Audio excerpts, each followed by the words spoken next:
Purple Heart Homes presents Putting the Pieces Back Together, a forum for veterans and the community to connect. Here are your hosts, veterans John Galena and Brad Borders. Hey, welcome to what is going to be a spectacular show today. I don't even know what to do. I'm discombobulated, man. Yeah. Like my whole world got interrupted and I got moved. Well, You're around Marines. You're around Marines every day. That's right. My geography has changed. But right? normally I'm what is usually said, beside you, and now I'm looking at you. and normally what is said is when there's one Marine, you're surrounded, and today I'm flanked, so I don't even know what to think. It's like, hey, bro, you made your bed. well, You made your bed. You got to lie in it, man. I don't know what to tell you. Making my bed was one thing, but being handcuffed and escorted into the studio to come to work for the day, that's a whole other thing. It's true. For those who don't know, John's been officially, some kind of official action has been taken against John because he's made disparaging comments about the United States Marine Corps. I did over no the such last thing. month and a I half. plead the fifth. And that didn't work here.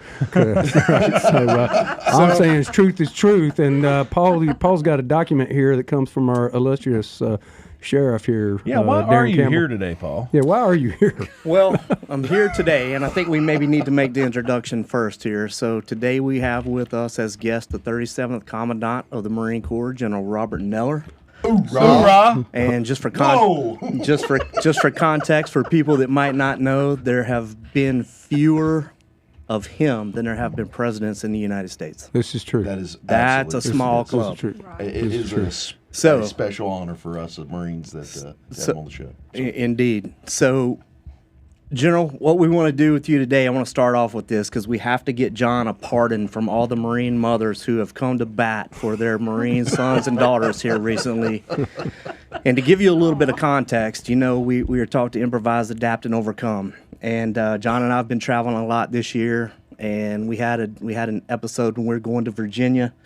It was probably the culminating event here when This is when you started driving backwards. Well, I down had the to interstate. improvise, adapt, and overcome a Wait a minute. situation Let's be clear. You weren't driving backwards down the interstate. You were driving backwards the wrong direction down the interstate. Well, I had to improvise, I had to adapt, and I had to overcome to keep us on task. And I did so. So with that being the culminating event, John just decided to talk about how poorly of a driver I am, and then went on to disparage, not jokingly, of course, but disparage the Marines, and we had some call in or some input blowback. from mothers, little blowback from Marine mothers, Your of mama. which mine Your was mama. one, Yeah. and Devin's as well, as I understand it. Yeah, she was a little upset about some comments that he made about me on the air, and we're just not going to repeat those. I was just telling her that she had some red stuff on your teeth. I mean, it could have been a pepper. It could have been a red pepper. I don't know. really eat crayons, John.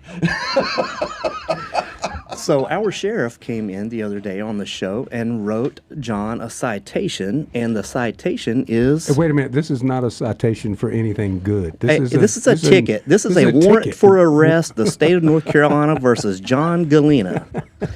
So it is for, the complainant is the Marine Corps Mothers Alliance of the United States, and this is for mean-talking Marine Corps veterans. So, given the fact that we knew that it was all in good fun, and the Marine Corps mothers, we appreciate them. They go to bat for us, and we wouldn't be here without them. We would ask you, sir, to please pardon John. Sir, in my defense, I do want to say, we have served well over 200 Marine Corps veterans through Purple Heart Homes, and we've done that all across the country from every generation. And they are all great, fine Americans. They are patriots that have done our nation's work. Too thick. It's the truth. Your chaplain, you're supposed to be helping me here. So shouldn't you be praying for me? I've been thinking about this, and sir, if you would indulge me a bit, and I appreciate the fact that you're considering pardoning John, but I would like you to pardon him with the caveat that he would have to beat his face 50 times to pay penance to the Marine Corps mothers. Restitution. That's what they call that, if you will. restitution. So Yeah. that's the request. As from long the as I don't US have to Army bury chaplain. sand, please. For those of you who don't know what beating your face is, that's front-leaning rest position, also known as a push-up. That's right. Yeah. Sir, what's your verdict? I don't know. Can John do a push-up? No! Thank you very much. We'll get it on video. We will get it on video. Now, I thought you said earlier you watched the Army. Are you saying nobody in the Army does push-ups? I'm not sure it's proper for me to adjudicate the state of North Carolina since I'm a Texas resident. If we were at company level, Article 50, our NJP, as my Marine brothers know, I'm not sure this would be worthy of my time as the commander. But sir, we're trying to help. I would probably tell the first sergeant to take Galena in some appropriate legal manner. But I mean, it's good that the mom stood up, but I think all the mothers of anybody who's served or has served or is serving in our nation's military deserves extra special credit. So I think you should just apologize. If you haven't apologized, John, you need to apologize to all the mothers of all our service members out there for any comment about any of their children, no matter what branch of the service they serve in, and tell them you're never going to do that again. Yes, sir. To all the mothers of our service members that are out there, I apologize for ever saying anything about your children eating crayons, about anything that I've ever said about their work ethic or about their ability to read or write, color within the lines, window licking, anything of that nature. I sincerely apologize, and I will do everything I can to never speak any ill against any of your service members again. I think Heard John to the battalion commander. Agreed. Field grade officer, NJP, and potential. Sounds like some wall-to-wall counseling coming my way. I think there's push-ups involved. I think John took a little bit too much liberty with his answer. Sounds like very David Tepper's apology. Hey, listen, as we get ready to oh, I'm sorry, sir. Go right ahead. Apology in somewhere, but all right, moving on. I do want to take an opportunity before we cut to break. We got a couple of really special Marines that are just near and dear to my personal heart. And in honor of General Neller being on the show today, we got Major Mike Lennon, one of our board members. Just think the world of him. Served for a number of years in the Marine Corps, pilot. We got Ron Duck Wyatt, one of our local town managers here in the community, and Sergeant Samantha Christopher, Purple Heart recipient. Yep. And just want to give them a shout out and a big hoorah. And sir, they all send their regards and thank you for your leadership and your dedication to our nation. Yeah, and I'll throw one in too. Colonel Doug Mason, who chose Iredell County, North Carolina, to retire after 34 years in the Marine Corps, and he lives up in North Iredell now. He's a beekeeper and a goat farmer, and we love him a whole lot. And you are listening to Putting the Pieces Back Together, presented by Purple Heart Homes. We'll be right back with some amazing stories from General Robert Neller, 37th Commandant of the Marine Corps. Stay tuned. You don't want to miss it.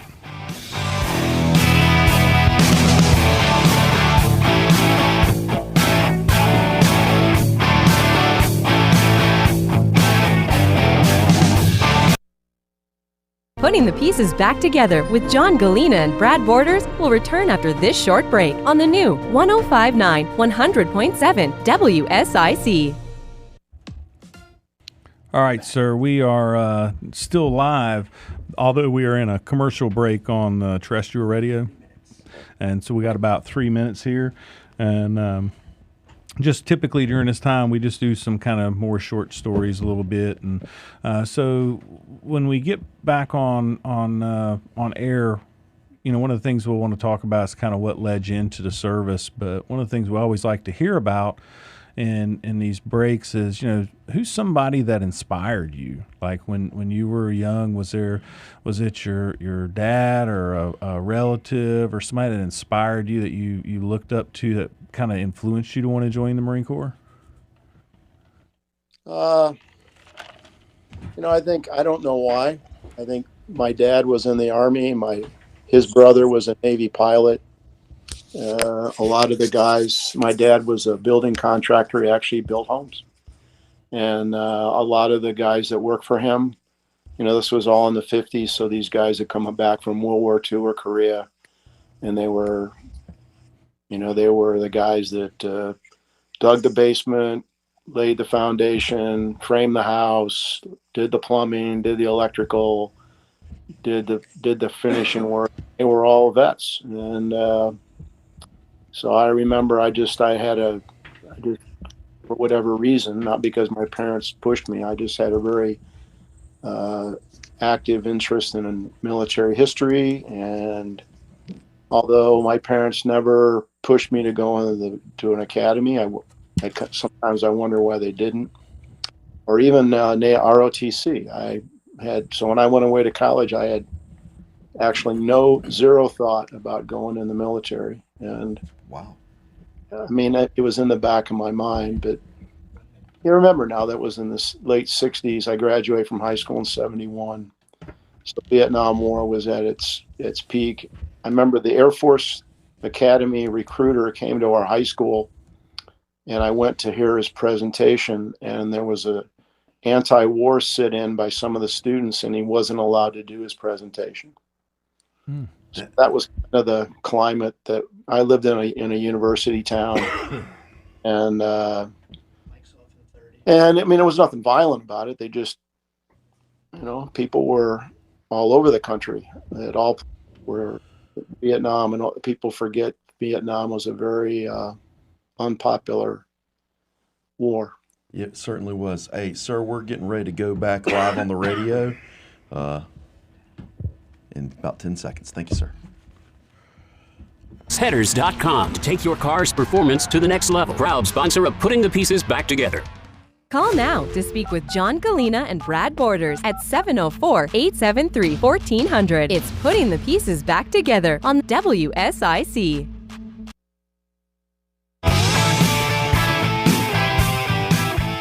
Hey, welcome back to Putting the Pieces Back Together, presented by Purple Heart Homes. You can find out more about us today at phhusa.org and find out what we do for veterans each and every day around the country, helping them with their housing needs. And we are joined today by the 37th Commandant of the Marine Corps, Robert Neller. He's joining us via some kind of wild technology and from all the way down in Austin, Texas. And we're super glad to have him here, and we're grateful for you joining us, sir. We also want to let everybody know that prior to the break, John was semi-exonerated from all of his Marine Corps disparaging comments, and he has pledged on the air to turn over a new leaf and be a better human and be nicer to Marines. So, Just as soon as I finish my push-ups. okay, that's right. He owes 50 push-ups. Beat your face, sir. So, hey, thanks everybody for tuning in, and sir, grateful to have you here. And it's going to be a great show, and we're super glad that you joined us. And I think kind of where we get started with all of our guests is, and I think during the break you were alluding to a little bit about your why it was that you chose to join, and we'd love to hear a little bit about that, and what was it that motivated you to join the Marine Corps? Yes, sir, and I'd like to tag on to that with John when he kind of finished up with that. And you said your Army affiliation, Navy affiliation, why the Marine Corps? That's just what I want to get to. Well, I think like most people, I went away to college, and it was the Vietnam War was winding down. In fact, I actually got a draft number. I was in the last draft. My number was 145, and I mean, if it had been lower, I probably would have got drafted. But I don't know. I just had always been interested in military history and things military. But my roommate and I were in the middle of our third year. And we're walking through the student union, and like most people, how do you get recruited is somebody asks you. And the Marine recruiter in there, a guy named Jim Rathbun, the captain, and is very big guy, very fit looking guy, and he started chatting us up, and my roommate and I, we had aspirations at that time of becoming attorneys or being lawyers. And he assured us that we could be lawyers in the Marine Corps. Of course. You can Which, be. which was true. It was true. So he said, I said, well, what we got to do? He says, well, you just got to go to officer candidate school this summer. And I mean, everybody needs a summer job. And so my summer job in the summer of 1974 is I was an officer candidate at Quantico. And I went there. My parents, particularly my mother, were not very happy about that. But I went, and it was difficult, but met a lot of great people. I was fortunate.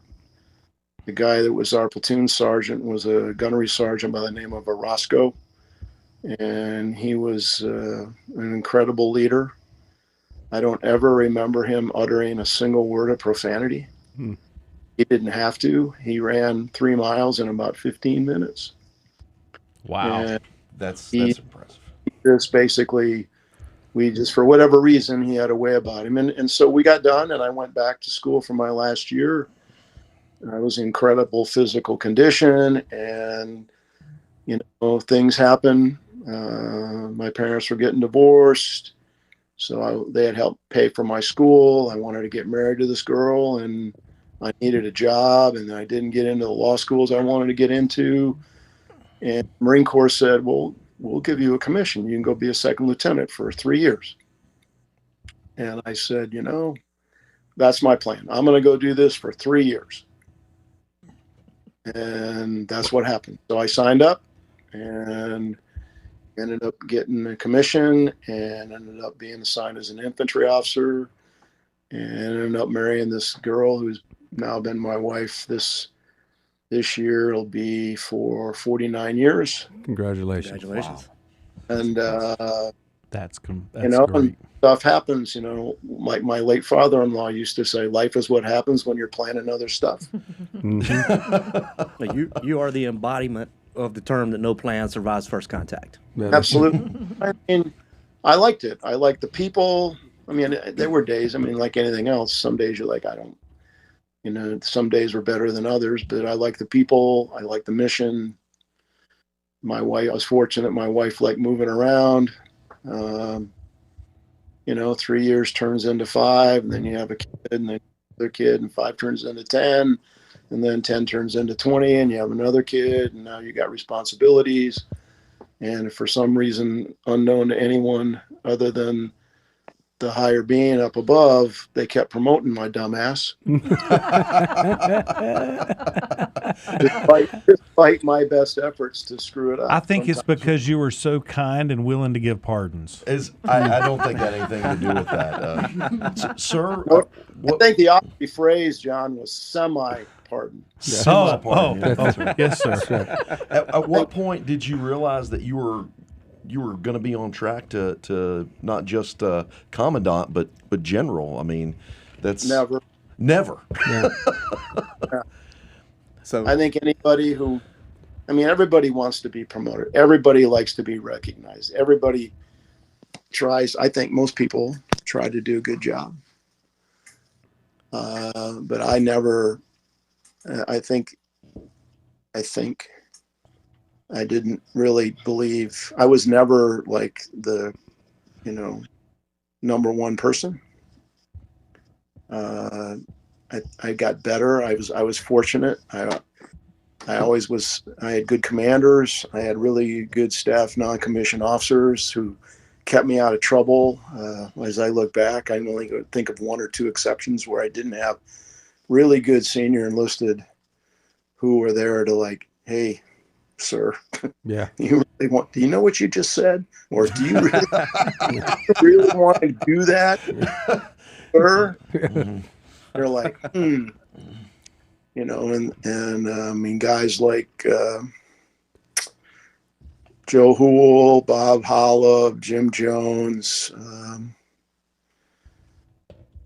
you know, Sergeant Major Green, a Sergeant Major Marine Corps, just good guys all along the way that kind of kept me from doing silly things and letting me know what was going on with the Marines. So I had a good sense. And then I think over time, I'm not the same.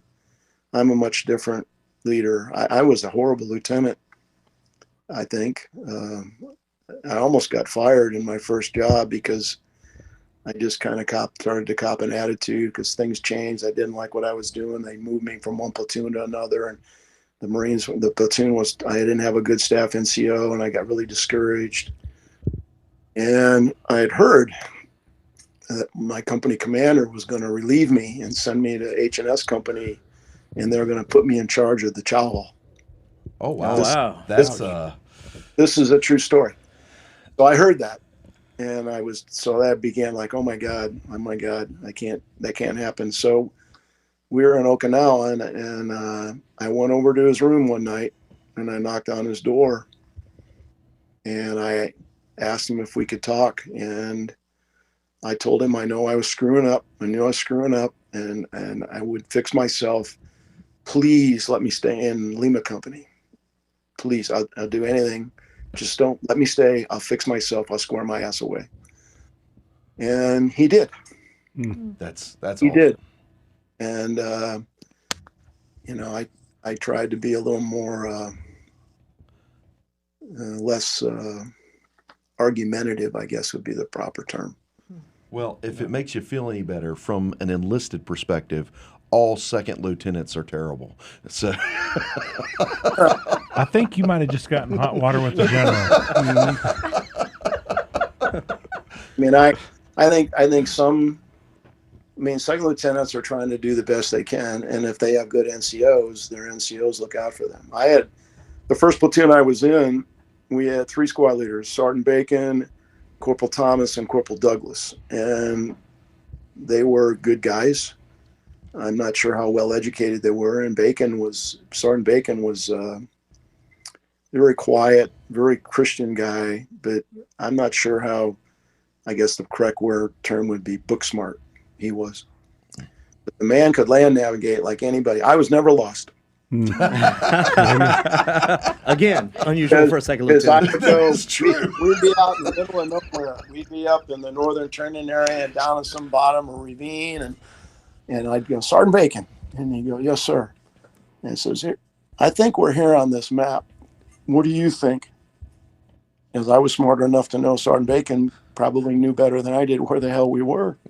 And he would climb up some tree with his compass, and he'd shoot a resection. He'd come back down and he'd go, no, sir, we're right here. I said, I knew that's exactly where I thought we were. And so never lost, because I was smart enough to listen to Sergeant Bacon. And some guys don't. I mean, you have to know what you're good at, and you have to know what you're not good at. But I was, I think, and I was fortunate throughout my entire time that, you listen to people, and I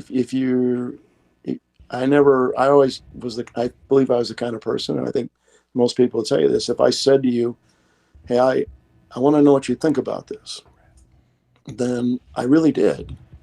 Because if I didn't want to know what you thought about it, I wouldn't have said that. Yeah. Hey, sir, we got about 30 seconds till we go to a hard break. So fascinating. Thanks for that. And we're going to come back after a short break. We're going to hear more from General Robert Neller about his time in the Marine Corps. A very long time, 3 years turned into 40. And so we're grateful for his time here. So we'll see you here in just a few minutes.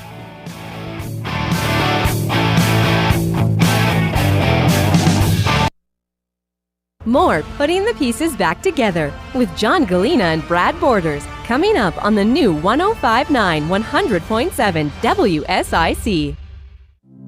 I'll just say, as an enlisted guy, just to hear that there's something from, a general like yourself that is somewhat relatable, right? Yeah, absolutely. I mean, I think that's quite. I've about gotten fired from almost every job that I've held.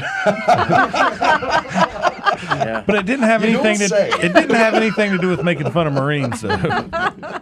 Oh man. Hey, sir, I want to backtrack to something you said. You mentioned someone, I don't think you gave a rank, last name of Holub. Yes, Bob Holub is when I was a CO of Alpha 11, he was it's a long story, but I took over a company, and you guys don't remember. There was back in the 80s at the beginning, all volunteer force, quite frankly, we weren't very good. And there were a lot of Marines that didn't deserve to be there. And I got to this company, and so when you were just back from deployment, you were at the bottom of the totem pole. So anybody that was getting ready to deploy, you got all their non-deployables, people they didn't want to take or people who didn't have enough time. So you can imagine what that was like. And I had a company gunny actually go UA. Wow, really? A gunny? Yeah, a gunny. He borrowed $100 or $1,000. He borrowed $1,000 from a Lance Corporal. Wow. And then he went UA. And I was ready to get out then. I was ready, like, this is just too hard. No matter how hard I try, I can't. Anyway, so fortunately, two guys showed up, a guy named Mike Zenzel, who was the first sergeant, and a guy named Bob Hollab, who was the company gunny. And with their help, we fixed it. I can't remember, but I swear I remember that Sergeant Major Hollab was the battalion sergeant major for 1st Battalion, 9th Marines in 1989, my first trip overseas. That would have been right, because he retired sergeant major out of MAR-4 PAC. Okay. So I don't know how much time we got, and I don't want to say this on the air. So, it was horrible. And Hollab was in there, and he comes in there one morning and he goes, Skipper, you made the wall, you made the commode wall in the shitter down the passageway. What's it say, Gunny? He says, well, the first guy wrote, Captain Neller is an asshole. But the second guy wrote, yeah, but he's a fair ass. Oh my God. Awesome. That's a great compliment. Oh. No, I said, okay, we're winning. Yeah, Absolutely. we're winning. Yeah, I'll tell you. By the end of the '80s, though, when we were there at 1-9, we went through all the McCrest and did all the thing and got the SOC rating, did the whole thing prior to that workup, and won the Super Squad competitions out there at Camp Pendleton. It was good in 1-9 then. Yeah, Hollab was so another Hollab story. So we're getting ready to go to Okinawa on unit deployment in spring of 1982, and he had told everybody, don't bring your boom box. I don't want any boom boxes. We're not taking them on the plane. And you imagine doing this today. So they show up, the Marines, and they take our sea bags, and there's this guy standing out there with a boom box. And Hollab's out there running a formation and goes, come here. I've heard that. What did I tell you seconds. about boombox? Gunny said, don't bring a boombox. He said, that's right. See that dumpster over there? Go put that shit in the dumpster. And you know what the Marine did? Put in a dumpster. He put in a dumpster. Yeah. We got on the buses and left. That's right. All right, sir. Let's hold there for 1 second. We're getting ready to go back live. FCC regulations coming up. Now more Putting the Pieces Back Together with John Galena and Brad Borders on the new 105.9 100.7 WSIC. Welcome back. You are listening to Putting the Pieces Back Together, presented by Purple Heart Homes, and we are here with you live from the News Talk studios, and we are joined by a very, very special guest, General Robert Neller, 37th Commandant of the Marine Corps. And, sir, we are just so thrilled to have you on here and hearing your stories and telling us a little bit about where you come from, your time in service, and very inspiring and certainly relatable. And just thank you for being willing to share. And I know Paul's got a few more questions, and Devin's got a few more questions. So, in honor of my oath to be kind to the Marines, gentlemen, would you like to proceed? Yeah, General, I have one for you. We always like to get something funny here, and I certainly as a Marine, every other Marine walking Earth probably has some funny story, but share a funny story with you, a notable character, just something crazy from your time. The boombox story was on point during break. That was maybe that was on point. But go back and watch this on YouTube or Facebook. You're going to get a great story that you can't get on the air. So, General. Well, you always remember orders that you shouldn't have given because you knew they were not going to be obeyed, right? Oh. And so we're on deployment, and we're pulling to Hong Kong, and I'm company commander, and the battalion commander gets everybody together and says, hey, we understand that there's an outbreak of hepatitis in the city of Hong Kong, and it's being transmitted by people getting tattoos, and I don't want the Marines to get tattoos, and, please talk to them, blah, blah, blah. So then he gets on the 1MC, and he says, and he was a very nice guy. He was a good commander, and he's kind of asked the Marines not to get tattoos. And then I said, all right, well, that ain't going to work with the guys I'm with. So I get them all together, and I go, hey, if you get a tattoo, you're going to come see me. So we're in town. We're in Hong Kong for a few days, and then First Sergeant Zenzel comes up after about day 3, and he goes, hey, CO, I think we got a problem. I understand people getting tattoos. I said, well, like how many? He goes, like 40. I said, okay, take them down in the well deck and strip them down to take off their shirts, and then see how many tattoos there are. So he comes back up. He says, yeah, there's about 40. And I said, okay, write them up. Article 92, disobedience of a lawful order. And then the head corpsman or lead corpsman and Sergeant Scott Miller, who was probably the best Marine in the company, they request an audience to see me. And they come in and I go, what? And I go, well, so we just want you to know we didn't just willy-nilly disobey you. The doc here, he went out and surveyed and they did all the medical assessment of all the tattoo parlors in Hong Kong, and we picked the cleanest one. My gosh. I said, thank you very much for your interest in national defense. And so I brought them all in, and I fined them all $100. So a couple later, we're in Tinian, and we had taken a ferry over to Saipan, and we're coming back, and we're standing up on the top getting some sun, and Miller's up there, and we're talking, and he's got his shirt off, and this guy comes up to Miller and goes, man, that is a beautiful tattoo you got on your back, that butterfly. Where'd you get the colors? That's so great. He goes, I got it in Hong Kong. He goes, what'd you pay for it? And Miller looks at me and he goes, the first time or the second time? Oh, smokes. Wow. So the moral of the story is, we all make mistakes. I mean, I wish I could give all those Marines their $100 back, but they should have not gotten a damn tattoo in Hong Kong. That's right. Oh, wow. That was a great story, awesome. Sir. Man, I'd have loved to have been your chaplain, sir. We'd have had a good time together. Yeah. Yes, sir. Like we said earlier, as enlisted folk here, if they didn't expect us to get out of line from time to time, they would not tempt us with a good conduct medal. I still don't know how I got mine. Me neither.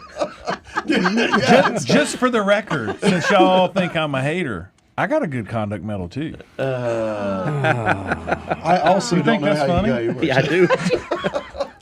Hey, well, sir, of all your commands, did you have a favorite command?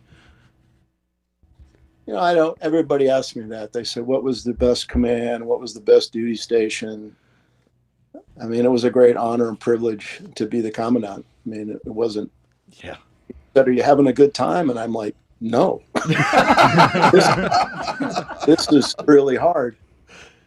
I think the best was that time that, when I was a company commander and a captain, because that was when I knew everybody.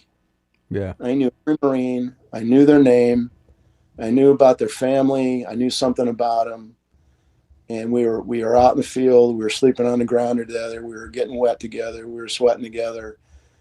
And I was fortunate. I got to be a company commander 4 times. So I think the 4 times I got to do that, where I actually got to share with Marines.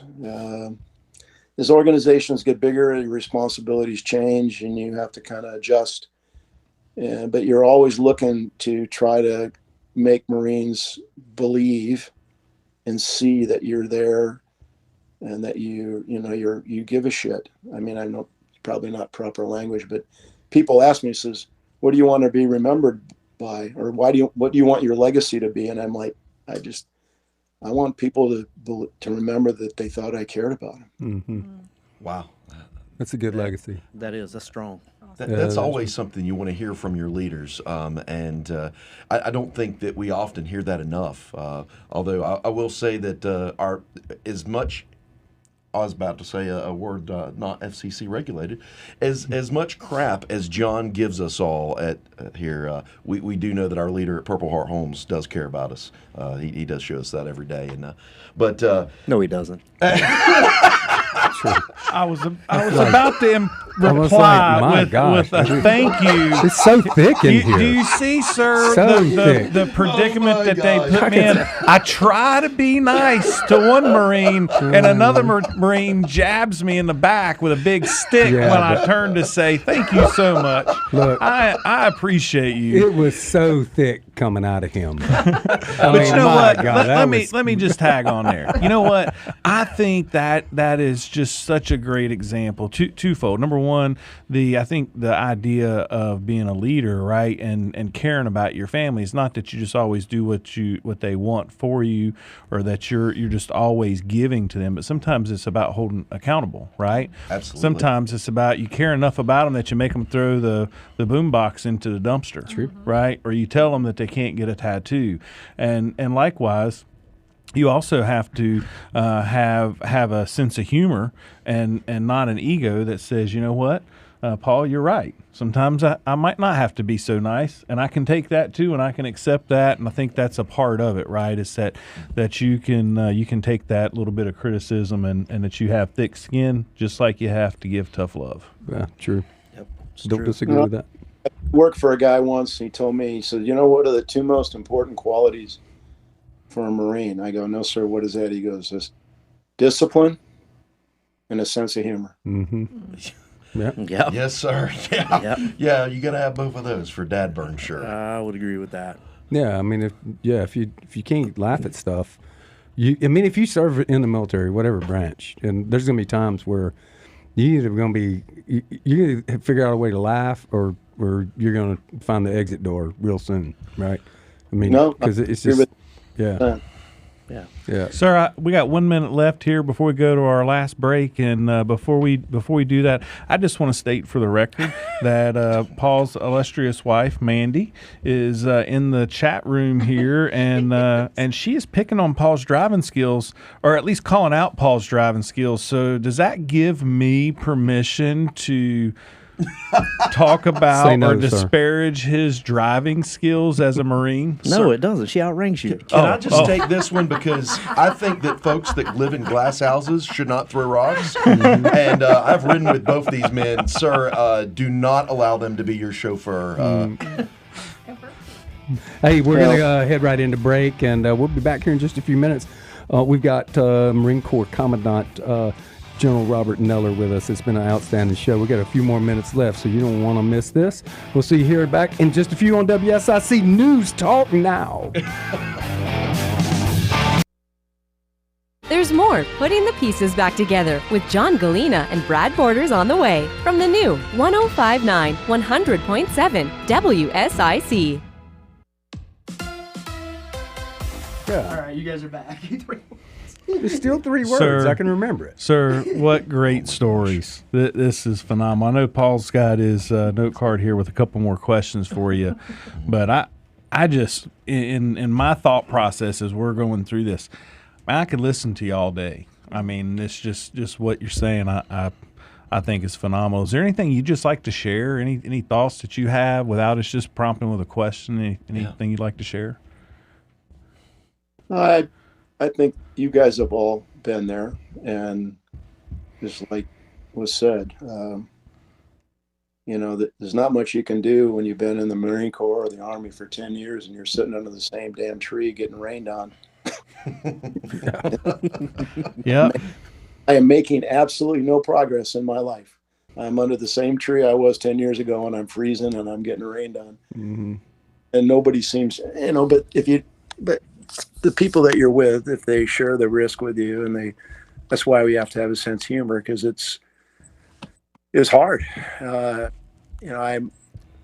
worry about the fact that there are apparently people telling their children not to think about going in the military, and we need a strong military, just like we need a strong police force. We need great teachers. We need great health care providers.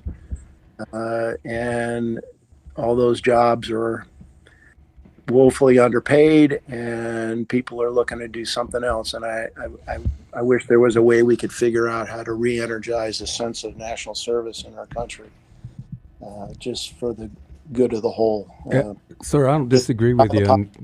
Get all the politics and just go back to do what's best for America. Yeah, I agree with you. And unfortunately, at 38 years old, I joined because of 9/11, and so unfortunately, sometimes it takes a earth-shattering event to motivate people to do what's right. I'm not sure we're going to have enough time if there's another earth-shattering. I know. I agree. I agree. Yeah. I do think that is the concern. If you think about that, right after 9/11, the amount of people that immediately came together. I think in some ways there's a concern that we're too far apart now to be able to get together quick enough. I don't think so. No. I've been doing a lot of reading of our history, and the politics in our country have always been divisive. They've always been, one party at another, lots of policy issues. Hey, sir, we're getting ready to go back live. Stand by.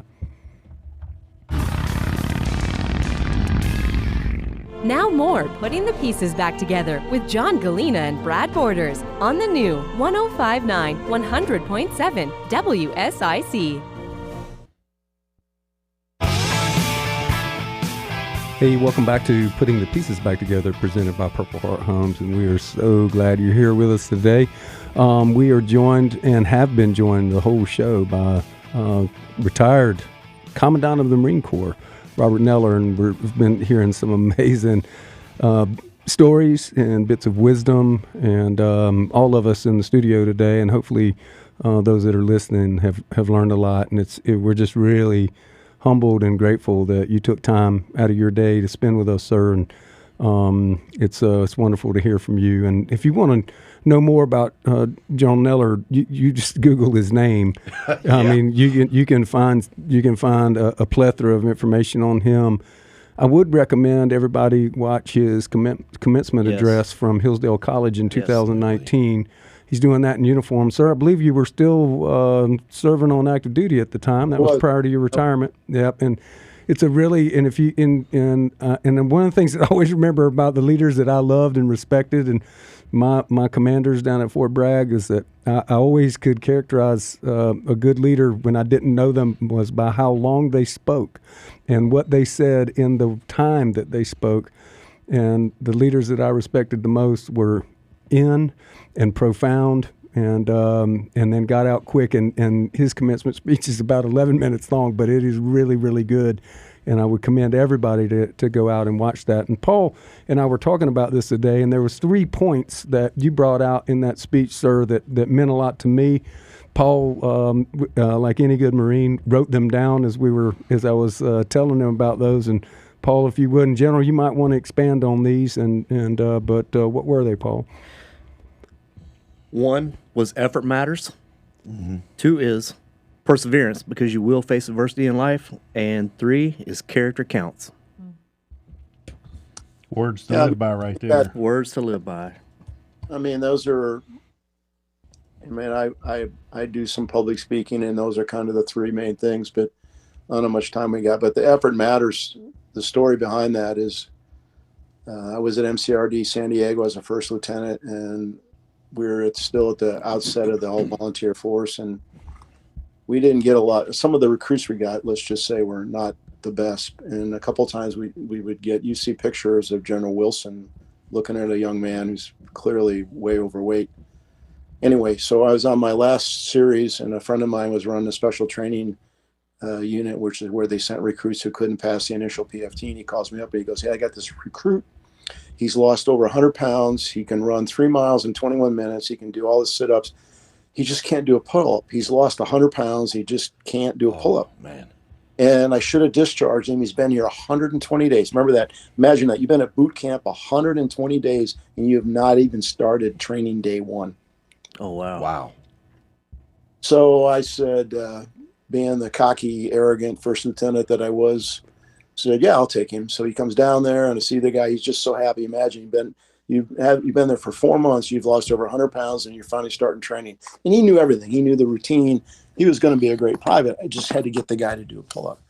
So long story short is we have a talk, and he, I know he's committed, and he's doing his exercises and all this stuff. And so we go out for the very first full physical fitness test. Marine Corps recruit training now is 4 phases. It used to be 3. And at the end of phase 1, you do a physical fitness test. And he had passed the run, and he's coming up on the pull-up bar. He'd been close. I mean, I was watching this kid. He's close. So he comes up on the bar, and you can feel there's like 300 privates there. And even the drill instructors, as cold-hearted as they can be, were actually pulling for the kid. And so he gets up on the bar, and the drill instructor goes, mount the bar, come to a complete dead hang, begin. And he goes, and he pulls it, and boom, his chin goes over the bar. 1. And then he goes off the bar, and the place goes nuts. I lost complete control. 300 privates go crazy. They pick the kid up, parade him around like he won an Olympic gold medal. Even the drill instructors are cheering and laughing. And I guess the moral story is, and later on he did 3, then he did 5, then he graduated, he did 12, and then he was meritoriously promoted as squad leader. And he actually went to Marine Barracks 8th and I because he was tall and very nice. And he was a good young man. Anyway, so the moral story is he could have quit. Mm-hmm. He could have quit. He was there 120 days. He never quit. The guy that had him there special training could have discharged him. He should have discharged him. And the drill instructors that took him in their platoon, they could have given him a hard time, but they didn't. And so if there's people out there working hard every day, and you need to acknowledge that. Maybe that the best they got is the best they got. And effort matters. You need to acknowledge effort. And sometimes the best people you have are maybe not the most talented. They're just the ones that work harder. Mm. Wow. Yeah, I've heard it said many times, sir. It might not always be the best guy, but it should always be the right guy. Mm-hmm. Mm-hmm. And those people, we had a guy in my platoon in boot camp. He'd been recycled back to us. He was overweight. His last name was Porter. I'll never forget this guy. He was so driven, very much like that guy. At night, you couldn't be out of the rack 1 hour after taps, 1 hour prior to reveille. But any time between that time, he'd have Firewatch wake him up, and he would PT himself for another hour or 2 every single night. And he graduated with our platoon. Mm. So I have a lot of respect for that guy. I often wonder what happened to him, but I'm sure he's been a success. Wow, that's incredible. So, sir, do you have a story for each of those 3 points? No, I think the effort matters story is kind of almost resilience. Mm-hmm. Character is, character is an easy word to say. It's hard to do. I mean, what do you have inside you that makes you a virtuous, noble, courageous person? And I think everybody makes choices all the time, and a lot of them go unnoticed or unappreciated in our own life. So I don't really have a character count story. I think we all look back at, when we made choices in our lives where we could have not held ourselves accountable. I think that was you that mentioned accountability. And I think as long as we hold ourselves accountable, not just as individuals, but as citizens, we've got a chance in this experiment we call American democracy. So we need to be held accountable. We need to hold ourselves accountable. We have to hold our leaders accountable. And at the same time, you have to be willing to compromise, because military is a little bit different. I mean, people think everything's black and white in the military. And a lot of times, that you have to get people on side. I mean, you can sit there and say, do this, do that. And people will do it for a while, but if it's not the right thing to do, or if you're not willing to admit that you made a mistake and hold yourself accountable, the thing starts to fall apart. Mm. Yeah, I agree. So I want to ask one final question. And for those that don't know, the Commandant publishes a reading list every year. And not necessarily tied to your reading list, sir, but what one book would you recommend just across the board? Wow, that's tough. We went through the list every year, and obviously there were things that I had read that I thought were worthy of people reading, and you try to come up with books that are of interest, that are going to be meaningful to people from private to general. For a Marine, I think probably the best book to read is First to Fight by Victor Krulak. That's kind of gives you a good sense of the culture of the Marine Corps as it came out of World War II, and why Marines are the way they are and what the nation expects. Krulak in that book says the nation doesn't really need a Marine Corps. I mean, the history is the Army did more amphibious landings in World War II than the Marine Corps.